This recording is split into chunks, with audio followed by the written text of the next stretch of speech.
Bertrand, comment ça va?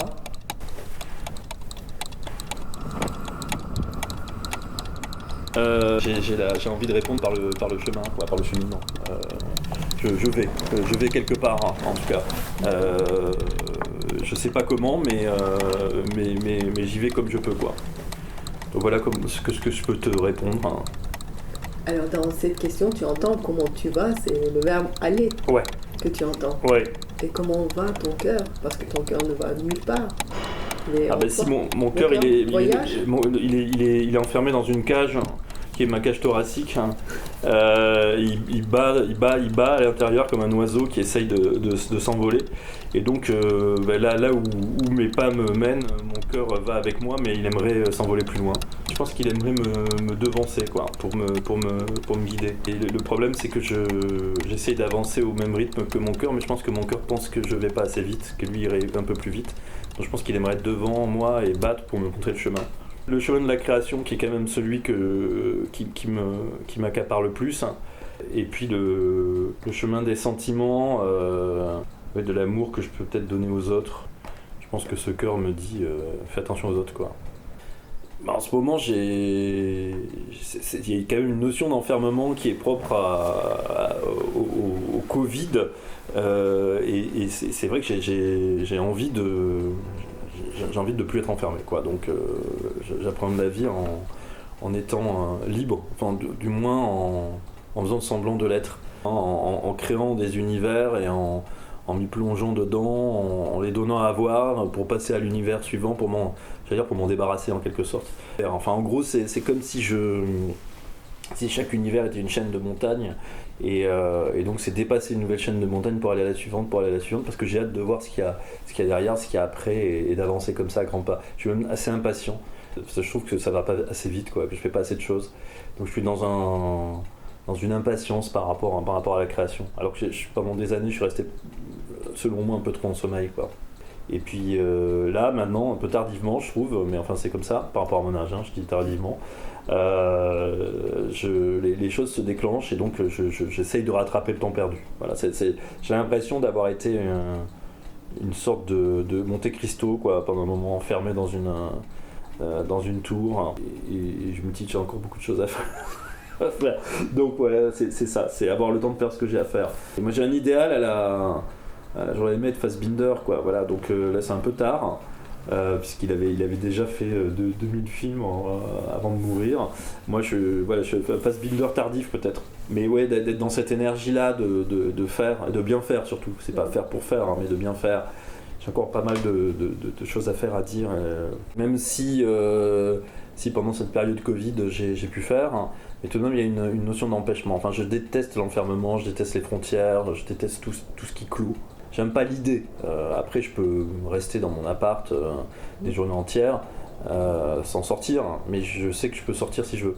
Le fait qu'on me dise que c'est plus possible qu'il y ait un couvre-feu, etc., tous les interdits m'oppressent totalement. Enfin, je suis pas le seul, je pense que les trois quarts des gens. Même si je suis étonné de voir si peu de révolte. Ma révolte, je la fais se manifester par la création, quoi. On peut la lire à travers à travers ma création. Je suis pas le roi pour aller dans la rue, brandir une pancarte ou pour ouvrir ma gueule face à quelqu'un qui me débecte. Je suis pas très fort pour ça, quoi. Je me sers de ma création pour faire passer ma révolte, mais d'une façon, j'allais dire vraiment souterraine, quoi, pas frontale. J'aime bien la forme indirecte, quoi. J'aime bien un discours plus complexe que le discours, j'allais dire, monolithique et frontal. J'aime bien le discours tentaculaire. Je trouve que les tentacules les pieuvres sont plus fortes que les béliers. Voilà. Un bélier, c'est celui qui va foncer sur la porte et défoncer tout, et la pieuvre, c'est celle qui va entourer la porte, la prendre, passer par derrière. Donc je suis plus pieuvre que bélier. Je sais qu'il y a une femme en moi, mais en gros, je me définis comme non binaire. Je suis physiquement, j'ai les attributs d'un homme. En plus, même dans mes tenues vestimentaires, je féminise pas trop mon look, on va dire. Mais à l'intérieur de moi, je me sens je me sens ni homme ni femme, quoi. Enfin, en tout cas, je me sens les deux et les trois, même un entre-deux, quoi. Je me sens à cette place-là. Mais comme j'aime pas les frontières, voilà, je peux pas dire que je sois placé quelque part, quoi. Ça oscille entre ces deux pôles. Hein. Et je pense qu'il y a même un troisième pôle que j'arrive pas à définir encore, qui est la dynamique qui fait que je bouge entre l'homme et la femme, quoi. Bon, après, je viens d'un milieu rural où les garçons devaient jouer au foot, les filles devaient faire de la danse. Et je me souviens que je voulais faire de la danse et c'était un peu compliqué, quoi. On m'a dit non, c'est pas possible, t'es un garçon, tu peux pas faire de la danse. Finalement, j'ai fait du judo. À vrai dire, je me trouvais ça d'un érotisme troublant. En plus, c'était complètement mixte. J'étais hyper troublé par le judo. Surtout au sol. Enfin, j'attendais qu'une chose, c'est qu'on me balance au sol. Là, je me perdais dans les odeurs, dans les corps. Mais voilà, c'était finalement, j'avais trouvé la parade avec le judo jusqu'à ce qu'on me dise bon, mais fini les conneries d'entraînement, faut que tu fasses des compétitions. Donc, comme moi, je refuse la compétition, le prof de sport m'avait mis de côté en me montrant comme un mauvais exemple, en disant voilà quelqu'un qui a aucune ambition et plus personne ne voulait faire du judo avec moi jusqu'à ce que je craque et que je dise non, c'est pas possible le sport. Et j'étais assez déterminé, j'avais pour ça un caractère assez fort et je disais toujours non, mais moi je ne ferai aucune compétition. Ben voilà, bon, il y a eu ce rapport au sport qui était pour moi une façon de braver l'autorité et aussi une certaine idée du virilisme et de la compétition, quoi. Et je supportais pas l'idée d'une société, je ne supporte toujours pas, axée sur l'idée de la compétition, du classement, de la note, du meilleur. Voilà. Mais c'est pas aux autres de déterminer les règles, quoi. Parce que je trouve que les règles réduisent le champ des possibles. Elles canalisent trop, alors qu'il y a 1000 façons d'exceller. Et le problème, ce sont les règles et les normes qui, pour moi, font des humains des bonsaïs alors qu'ils pourraient être des beaux grands arbres tortueux et complexes. Enfin, je suis en train d'analyser ça, j'ai l'impression que dans le monde actuel, où soi-disant la création est libre, etc., en réalité, la subversion, pour moi, c'est l'imaginaire, quoi. Un trop-plein d'imaginaire devient subversif.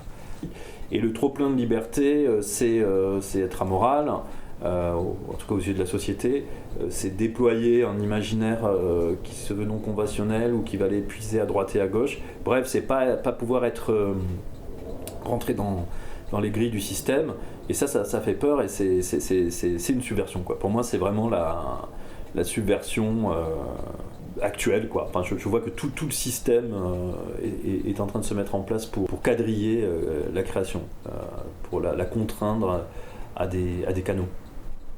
C'est l'adolescent qui est en moi qui continue à crier, voilà, l'enfant, l'adolescent, enfin il y a toutes les strates qui sont là, quoi. Enfin, en gros, chaque nouvelle étape de la vie est une nouvelle couche qui est là pour tuer la précédente. D'ailleurs, c'est le principe de Conan la barbare, c'est prendre le compte de la barbarie, c'est chaque nouvelle étape de ta vie qui va tuer la précédente. Ça, c'est le conte de la barbarie, hein. C'est la vieillesse qui tue la jeunesse à chaque fois. Le rapport à la mort a toujours été, aux choses mortes ou non mortes, ça a toujours été quelque chose de présent dans mon travail, quoi, une obsession. Je crois que le jeu avec Eros et Thanatos, quoi, c'est vraiment voilà, une dynamique qui me stimule beaucoup. Donc ça a toujours été présent. Maintenant, le rapport que j'ai actuellement avec la mort, c'est plus envisager les autres mondes, quoi, les mondes parallèles, qui me semblent un peu plus perceptibles pour moi qu'avant. Il y a plusieurs mondes des morts, je pense, et donc j'essaye d'observer, de voir, de comprendre, d'entendre ce que je ressens aussi par l'imaginaire, enfin, j'essaye d'être perméable aussi. Parce que je pense qu'il y a une dimension médium chez les artistes ou certains. Il y en a certains qui bouchent ce côté-là, d'autres qui le laissent ouvert.